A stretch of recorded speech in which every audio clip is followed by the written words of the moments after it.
So good morning, everyone. We have a lot of interest in today's session. We have about 250 people registered. So as you're getting brought into the meeting, just know we'll be starting in about 30 seconds. So I want to give time for everybody to get in the meeting.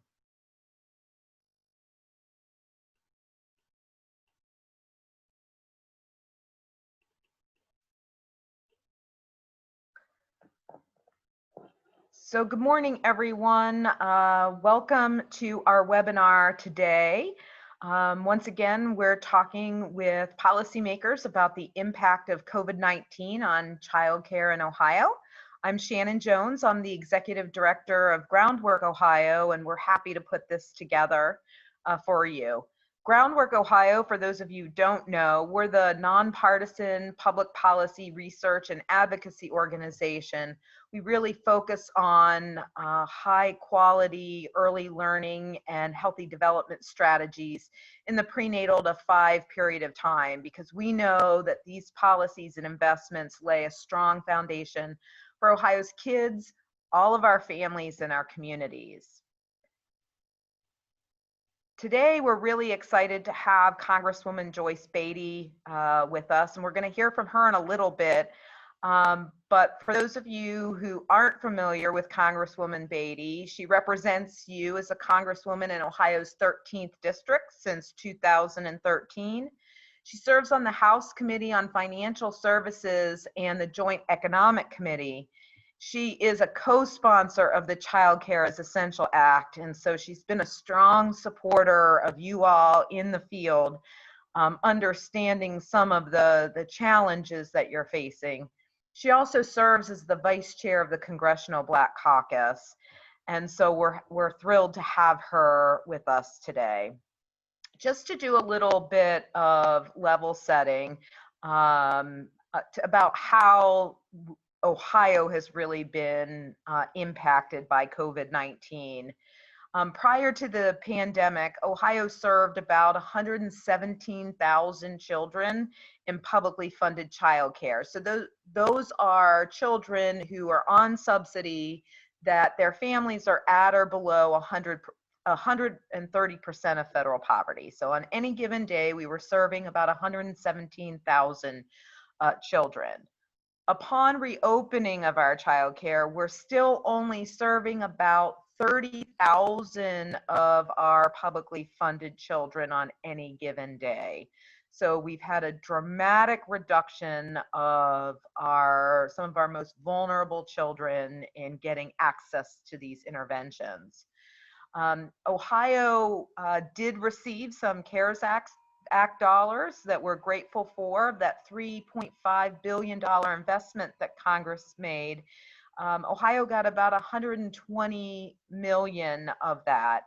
60 million of that was spent on that pandemic period where Ohio was continuing to operate childcare for essential workers. The last 60 million was spent in June and July as we were reopening under reduced ratios and classroom sizes and enhanced cleaning protocols. So substantial increase in expenses, really changing the business model substantially and impacting our childcare providers. Given where we are today, that those CARES dollars are now gone and we are trying to reopen, the ratios have been returned to pre-pandemic ratios. But there are still a lot of families that aren't able to access childcare. If we assume that our childcare is operating at 80% capacity or less, and we already know that that's a pretty high mark, it's projected that Ohio is going to lose 53% of its child care programs within the next 6 months.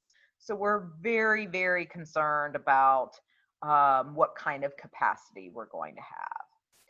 So this is why all of us have been really active in communicating with our members of Congress to share with them why a $50 billion investment in flexible funds in childcare is critical, and understanding how that Ohio's share of that, which we think would be around 1.67 billion, would be used to support our children, our families, and those childcare providers that are providing these essential services. So to talk about how all of this is impacting Ohio, we have three great experts. Christie Angel, who's the president and CEO of the YWCA of Columbus.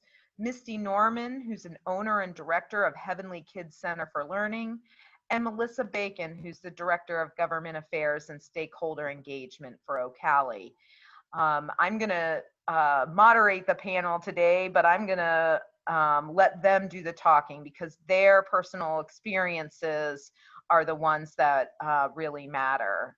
So with that, we'll just get started. And Christie, I'm going to turn it over to you because we are so grateful for your partnership with us, by the way, because you have such a unique voice to bring to this conversation. And when we talk about vulnerable children, they don't get much more vulnerable than some of the children and families you're serving. So I'm just going to turn it over to you to share your experience about how COVID has impacted those families.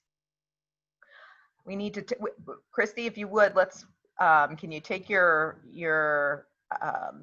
mic? There we go. There we go. How many times have I done this? You would think I'd have it down, you know, pretty well. I know.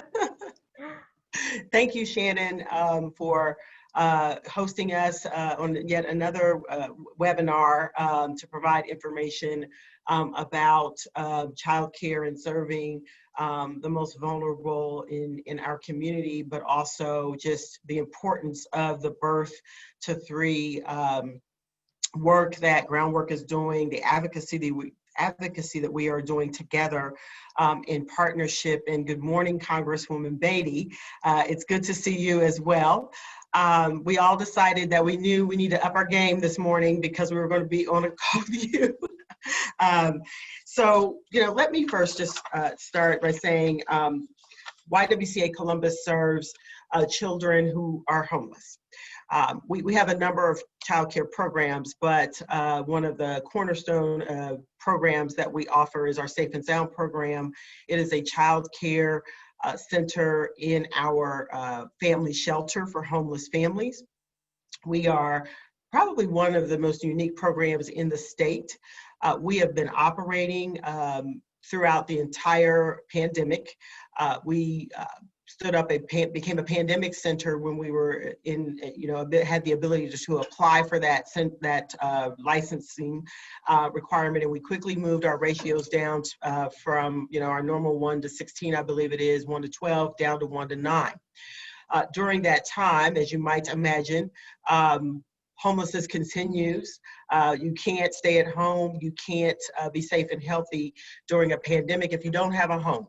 And so we have adjusted our shelter, but we made sure that we continue to keep slots open to those families to provide childcare during this time. To the children that we serve are at the 0 to pre-K age. Now, we did this and we're operating at a loss.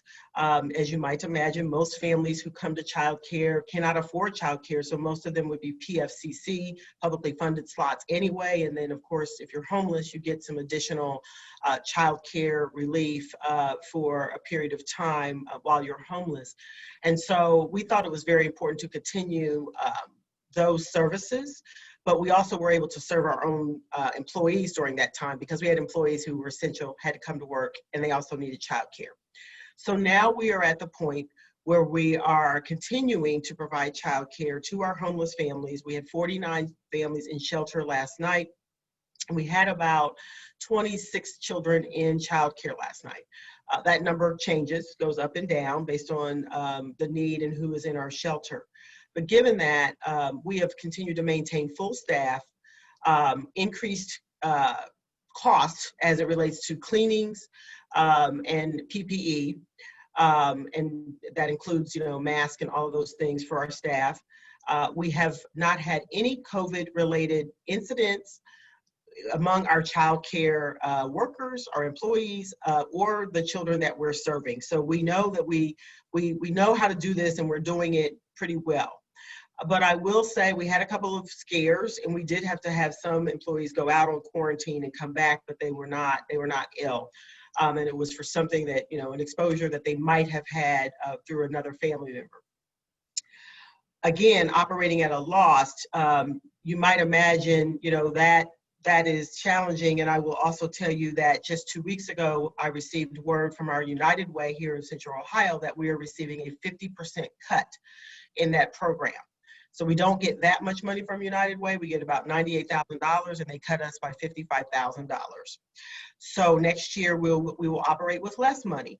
And so, the need for federal dollars, Congresswoman, to help support the child care experience, but to help provide, not only is it the business of child care, but it is the work that we're doing with the children that is so important to prepare them for their educational journey. And for us, as you know, social emotional learning, we're able to do, all the tests that we provide as they prepare to enter kindergarten. All of those things are very important. And it's very important for us to give those families, when they're in shelter, some respite and some time away from their children with the stressors of life and being homeless on top of a pandemic, to relieve some of that vow to have their children in childcare.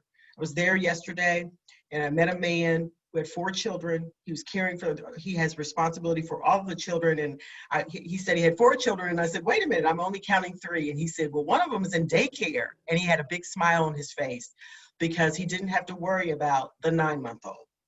And he's responsible for, they must have been stair steps, looked like, maybe 5, 6, and then, maybe a 3-year-old and a 9-month-old. And so, again, I can't stress enough, how important the work that you're doing, Congresswoman, on our behalf. I know you support all aspects of education. And it's very, very important, that we continue to talk about the importance of childcare and childcare as a business. And I know Misti's going to talk about this, but childcare as a business is definitely important. And many of our businesses, childcare, owners are women. And so we're also talking about women-owned businesses, and I know that the Congresswoman cares about women-owned businesses. She herself was a woman-owned business and is a business person, and we cannot leave that on the table. Yeah. Julia knew I would probably say this because I feel very strongly that the women-owned businesses who own childcare businesses haven't gotten the attention that they need. And we have been trying to lift up these businesses and the women that own them because this is vital to our community and to our children during this time. And we know how to keep them safe during this time, but we're doing it, at a time when we also are losing money. That's a really great segue, Christie. So thank you for that. Not only is our childcare industry full of women-owned businesses and women as the teachers in the classrooms, it's also a lot of minority-owned businesses and people of color who are serving as teachers in the classroom. So it is a vital infrastructure, not only for families to be able to work to provide for their own family, but also this is a lifeline for lots of families who get their income from the business of childcare. Absolutely. So with that, I'm going to turn it over to Misti, who's such a strong and extraordinary childcare provider. There is no one more committed to this effort than Misti has been. And while she's sharing some of her experiences, I'm going to invite people to constituents of the Congresswoman to make sure they share their stories and any questions that you have in the chat box. As always, we'll be using the chat box as a way to collect feedback and share it with the Congresswoman and her staff so they know what's on your mind. So we invite you to do that. Misti, I'm going to turn it over to you to share your experience. All right, thank you so much for giving me this opportunity to share. And it's such an honor and a privilege to be able to speak with Congresswoman Beatty. It's such an honor. I'm a great supporter of you. And thank you for your contributions to not only the community, but specifically to child care. So the CARES Act sure did carry us a long way. I was not a pandemic center. We actually closed for those few months, but we were able to benefit from the contribution that you made. So thank you so much. I've been in business for 13 years. We serve children ages 6 weeks to 12 years old. Pre-COVID, we had about 150 children that we were serving. Most of them were preschool, so about 100 preschoolers that we served. And so again, we were able to, once we returned, I would go back. Once we returned, which was a process, and I'll go into detail about that, we opened with about 50 children. It gradually increased, but we're averaging about 50 children. And so now, of course, we're at a crossroads because it's August, and as Shannon stated and gave great data, that we're running out of money.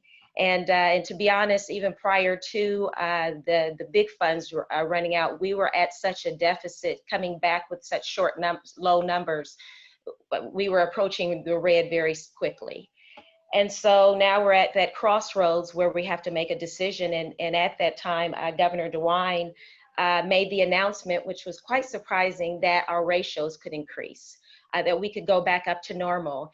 And I don't know, I felt like I went on a high and then came down on a low and went back on a high and came back down, because I didn't know what all of that would mean. And so from a financial aspect, I knew that we were going to have to increase ratios in order for us to survive, because, you know, the cut was so extreme.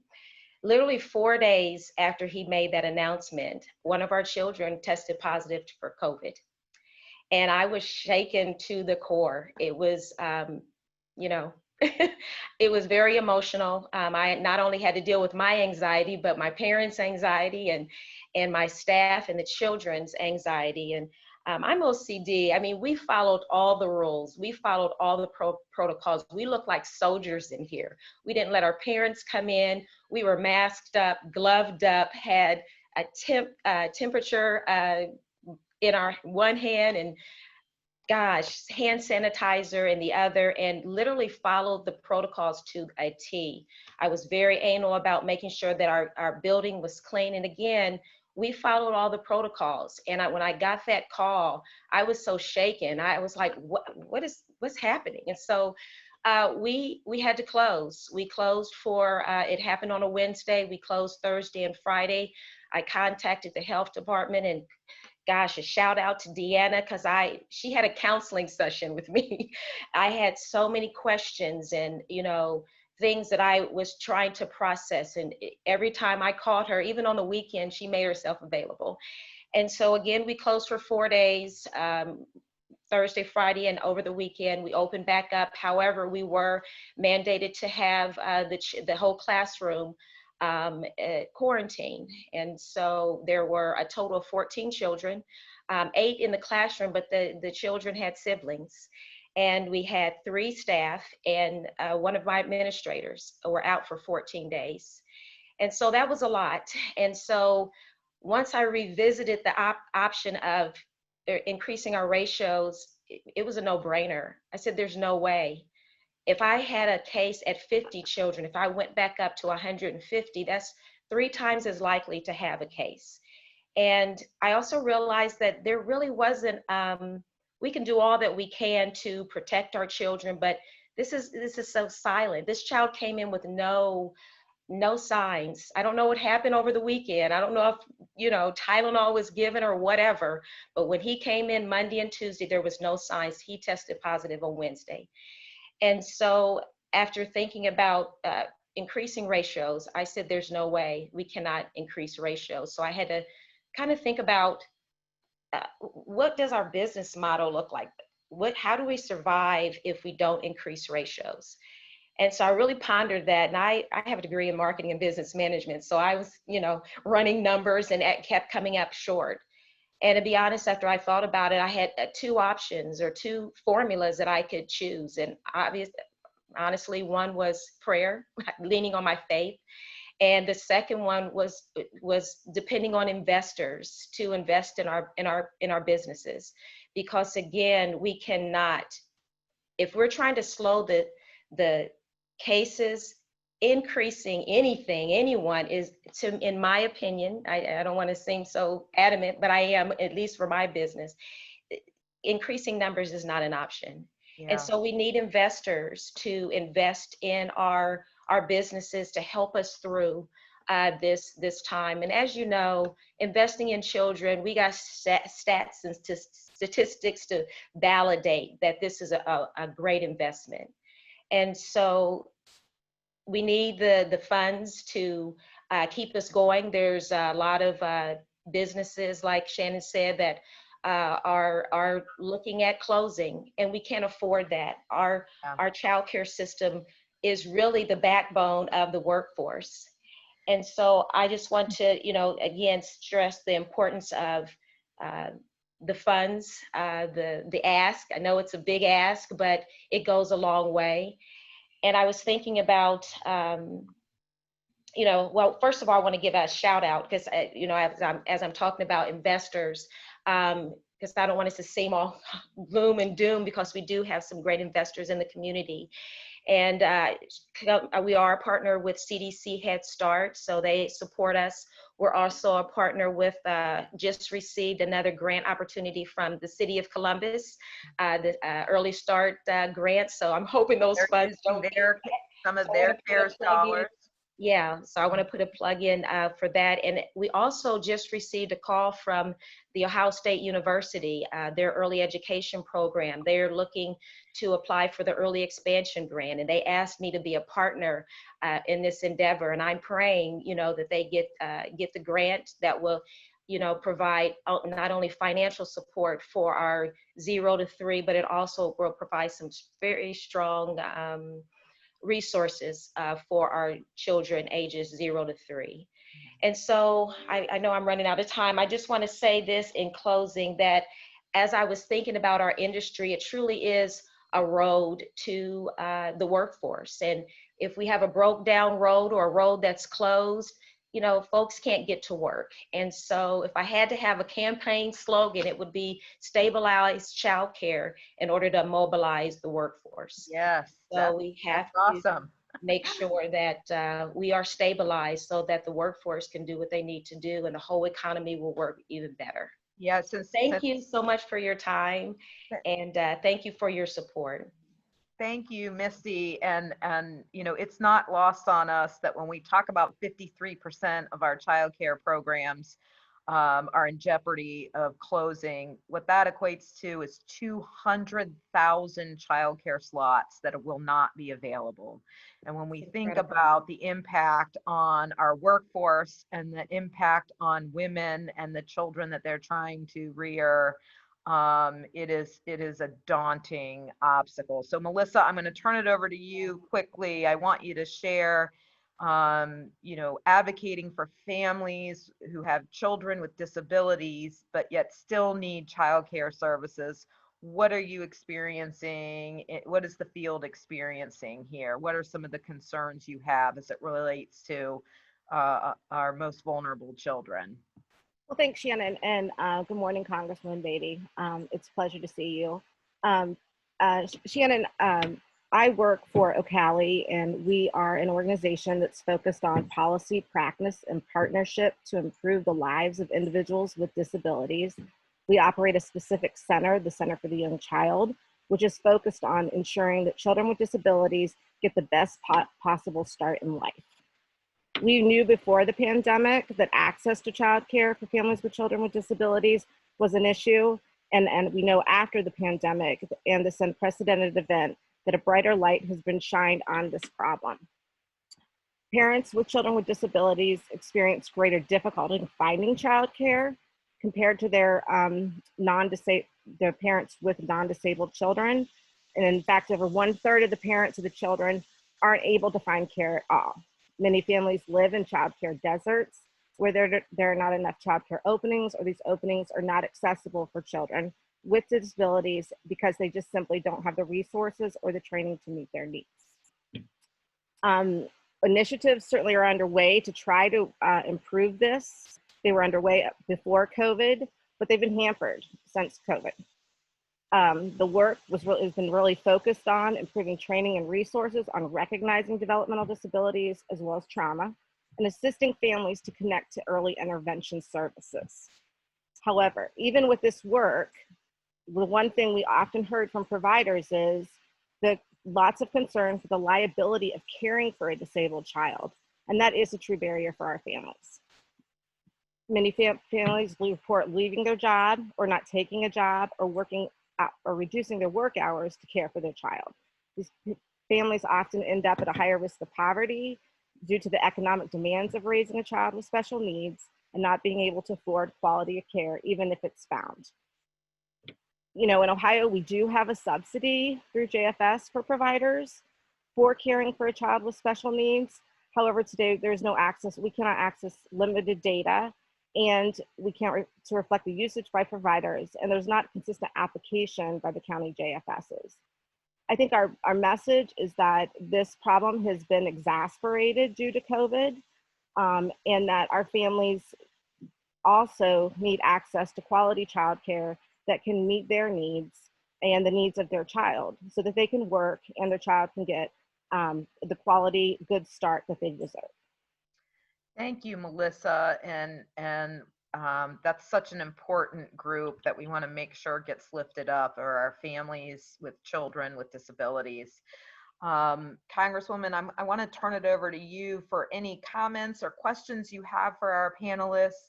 And just know, as I'm watching the chat box, that all of these challenges that these leaders have been sharing with you are really exacerbated now with schools reopening, and the concerns about not only the usual children who are getting before and after school care, but an inundation with no revenue stream of children who ordinarily would be in school, but because they're virtually in school are now in childcare environments. So I'm going to turn it over to you. Know that a lot of the feedback you're getting in the chat box is reflective of the anxiety that's out there from parents and providers. And so this is real and immediate for the people who are listening in. So Congresswoman, please. Well, first of all, Shannon, let me just say thank you. And I share those same anxieties. I have the same questions that they are asking, but I would certainly be remiss if I didn't thank you and Groundwork Ohio for all of your work, and certainly to Christie and Misti and Melissa. The good news is I know all of you and I know of your work, and you were very modest in your 3 minutes of sharing. And I think this is important because we are all in this together. And it's going to take all of us, and I'm not saying that as a slogan. Thank you, Shannon, for walking us through all of what we've done at the federal level. And let me be the first to say, it's not enough. It's not good enough. I want to take a minute, and then I do want to ask for some help, because it's going to take your leadership. And I think it's important for the hundreds of people who are watching to know the wealth of experience in the work that the individuals on this call have done. And we're just a small group of people who are in leadership roles. And the reason I want to take 30 seconds or 45 seconds of my time to thank you is because so often we get the calls, what are you all doing? You all meaning members of Congress, members who are elected. Well, it's all of us. Or what are all those agency directors doing? I want to say, Shannon, it's important for people to know your work in policy, your work and fight as a legislator in the House, in the Senate. While you don't talk about that a lot, we had a little overlapping. And I remember being at events with you and how you always put people and children first and you were never afraid of the battle and the fight. So I want to say thank you for that. And Melissa, the same way with you. People don't know from the state level, while you're doing great work now, the wealth of policy and legislative work and being in the fight is so important, because I need you to go back to your old skills, both of you, and remember all of those fights and put it together in this nonpartisan way that we're fighting. And Misti, you've done a lot of that. I read that letter that you wrote to the Ohio Senate. I read you taking them on, asking for money and standing up and getting the dispatch's attention. And it's important for people to know, beyond your daily duties, you are in the fight with me. And Christie Angel, I can't say enough about the breadth and the wealth of your experience from city government, advising a mayor that served for 16 years in his ear, being out on your own, working in corporate America, but you never forgot about the least of us. You never got out of the fight. And let me start with my part in talking about what Christie did, because it's so important for all of our children. But certainly when you think of the population that she has, that has so many other barriers. I start there because she called me one morning, and I don't see Christie get angry and ruffled too much and like really saying some words that I've never heard Christie say. But she was talking about her children. She was talking about the children and COVID. She was talking about how she didn't have what she needed. And I'll be damned if these children aren't going to be in school and reading. Now, that was like, wow. But it got my attention enough because she also said to me, you have to do something. You have to be more engaged. And that's when I started reaching out and having my staff get engaged. And I will never forget seeing that video, Christie, when you had those children with the iPads and the hotspot that you had gotten. And you allowed me to read to those children, so those children whose parents were at work would have 10 minutes of reading, storytelling, and asking questions every day. That got my attention, and it got my team to go into motion. Thank you, Shannon, for talking about CARES, but those dollars have now been expended, and certainly not enough.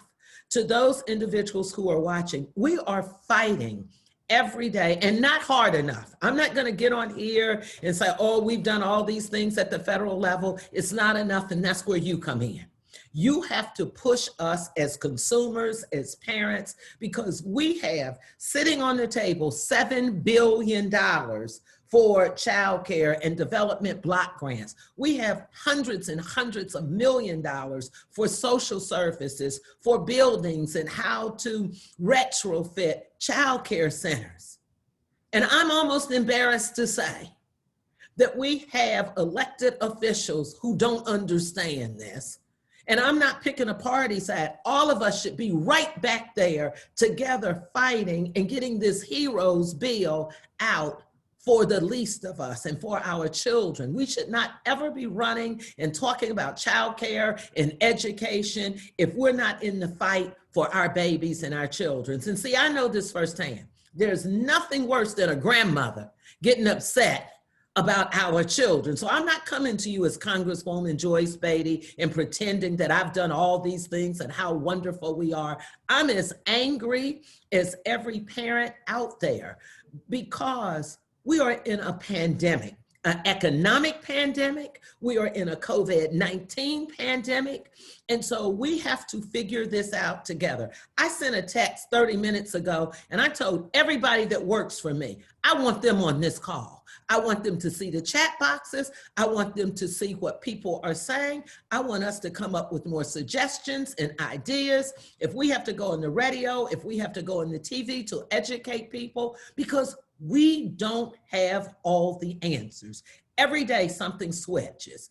Every day we get wear a mask, don't wear a mask, let the children go back to school, let the children stay home. I'm going to talk to the business community too.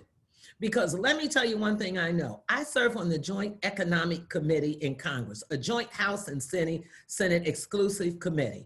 When I looked at our economy, childcare is one of the top things that are listed there that affects the economy. So people get worried about the stock market, they get worried about the economy. Then I'm giving a challenge to all our business and corporate people out there. Get engaged. Make sure that if we don't get the money, you put the money in. If you can get billions of dollars out in bonuses, if you can do this, they need help. When you look at why businesses are going to close in the child care, it's because they don't have enough monies to retrofit the child care. They don't have enough money because their employees have to stay at home with some of the children. So no one gets a pass on this. So I know I probably went over my 3 minutes, but I am so thankful for what you are doing, Shannon, and to Melissa, and to Misti, and to Christie, because you are the soldiers on the front line, but we need to put an army behind you. So no one gets a pass on this. So we will do more than just reading. We will do more than just put money in. We're gonna ask for volunteers. You know, there's so many retired teachers. There's so many people that maybe are in a position that they can mask up. Maybe there are externs and internships that we can look at for those child care agencies that are in a safe environment and have been able to open. But we have to think about what happens to that single mom? What happens to that essential worker that's out there and they have a child or 2 or 3 or whatever the number is of children? They have to make a decision. And I can tell you as a female, as a grandmother, they're going to stay at home with their child. They're going to keep their their child at home if they're afraid that they may be infected by the virus. And I have to tell you, I can't blame them. I struggle with this every day, with every article that I read.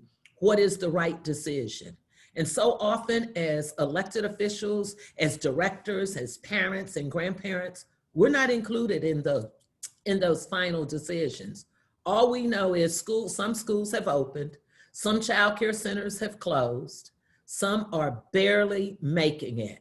But I do know if we're not all in this together, the 80% of those child care facilities that are going to close in a few months, we will have a bigger problem than we have today. So I want to thank you, Shannon and Christie again, and Misti and Melissa. I just say to you, help us by telling us, outside of the money that we're fighting for, what should we be doing to educate, to make more people aware, to think out of the box. And I just can't believe that we can let all of these corporations right here in Central Ohio off the hook. Now, I'm not saying, you mentioned, Misti, many of the partners. I know we have partners who come on board, but just like we can do more as leaders and elected officials, they certainly can do a lot more. Yeah. Well, we hear your call, and let me assure you, I'm going to ask my Groundwork team to put in the chat box the link for everybody who's listening. You have heard what the Congresswoman has said. We need your voice today. We have sent over 12,000 messages from Ohio to our members of Congress to let them know how much we are desperate for support, or childcare will not be here in 4, 5, 6 months from now. So make sure you go to the chat box, and I've just sort of spun this on them. So my staff is desperately getting it on there. And look, there it is. It's in the chat box now.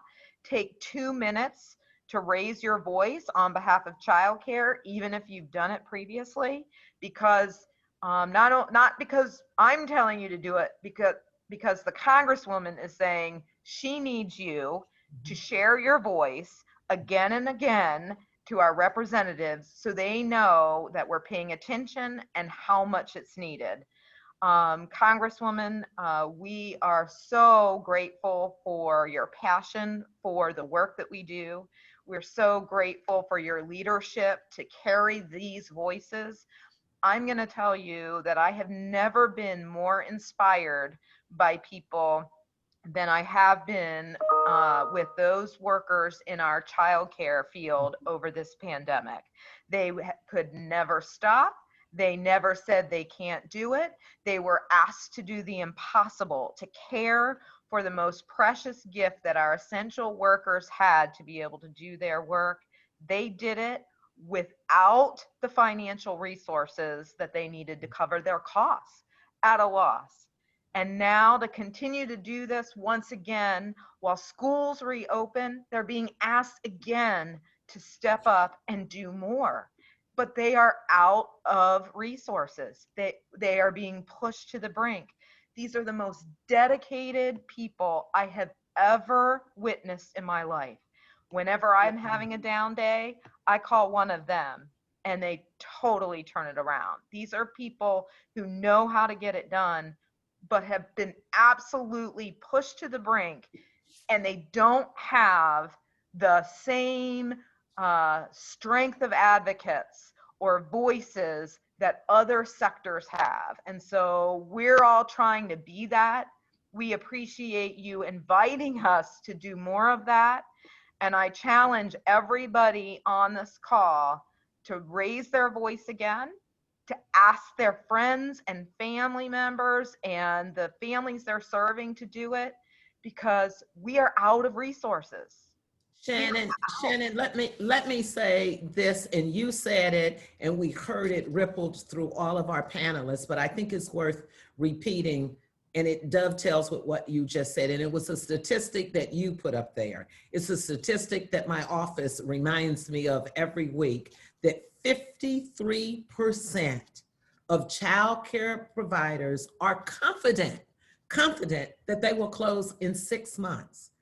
And let me give you the end results of that. That means there are some 200,000 families without child care. So if you don't understand anything else, over 50% will close. And we're talking about only months away. So when we talk about vote, it's so important to vote. Let's vote for our children. Let's vote for child care. So I just needed to make sure that they understand we're just not quoting numbers. We're just not making up this. And these are children. They don't have another option.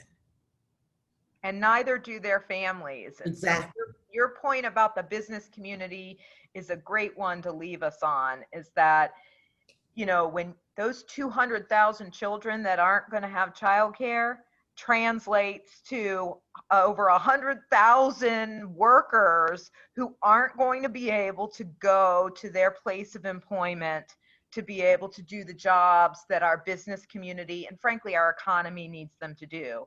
This is bigger than the individual providers. It's bigger than the children who desperately need, especially during this COVID time, this enriching and caring environment to help with this trauma. This is rippling through our entire economy. And if we don't know it today, in 6 months from now, the entire economy will feel the effects of allowing this vital infrastructure. Shannon, you are so right. And as we speak to corporate America, I know they give to so many organizations and umbrella funding organizations. Maybe we should also look at how our funding organizations, I'm calling everybody out. I don't care if it's United Way, who it is. I think we should make sure that they understand we're in COVID, we're in pandemic. Maybe you have to shift your priorities, and top funding should be going to our children. So I'm going to make a clarion call. Anyone out there cutting funding for our children and for childcare, I have something for you. That's how you all have impressed me. So I'm going to go to corporate America.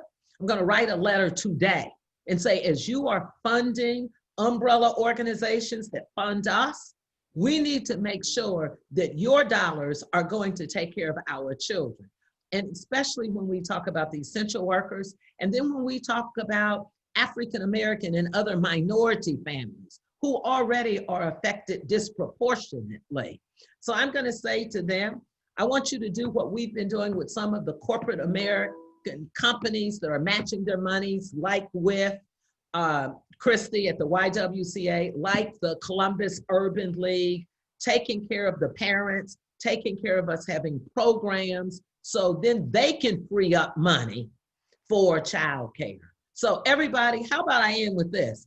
Everybody's being put on notice. And I'm Congresswoman Joyce Beatty, and I approve my message. Well, we do too.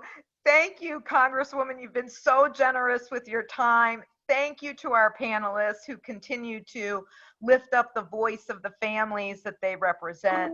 Thank you to all of those who are listening and are participating in our advocacy effort.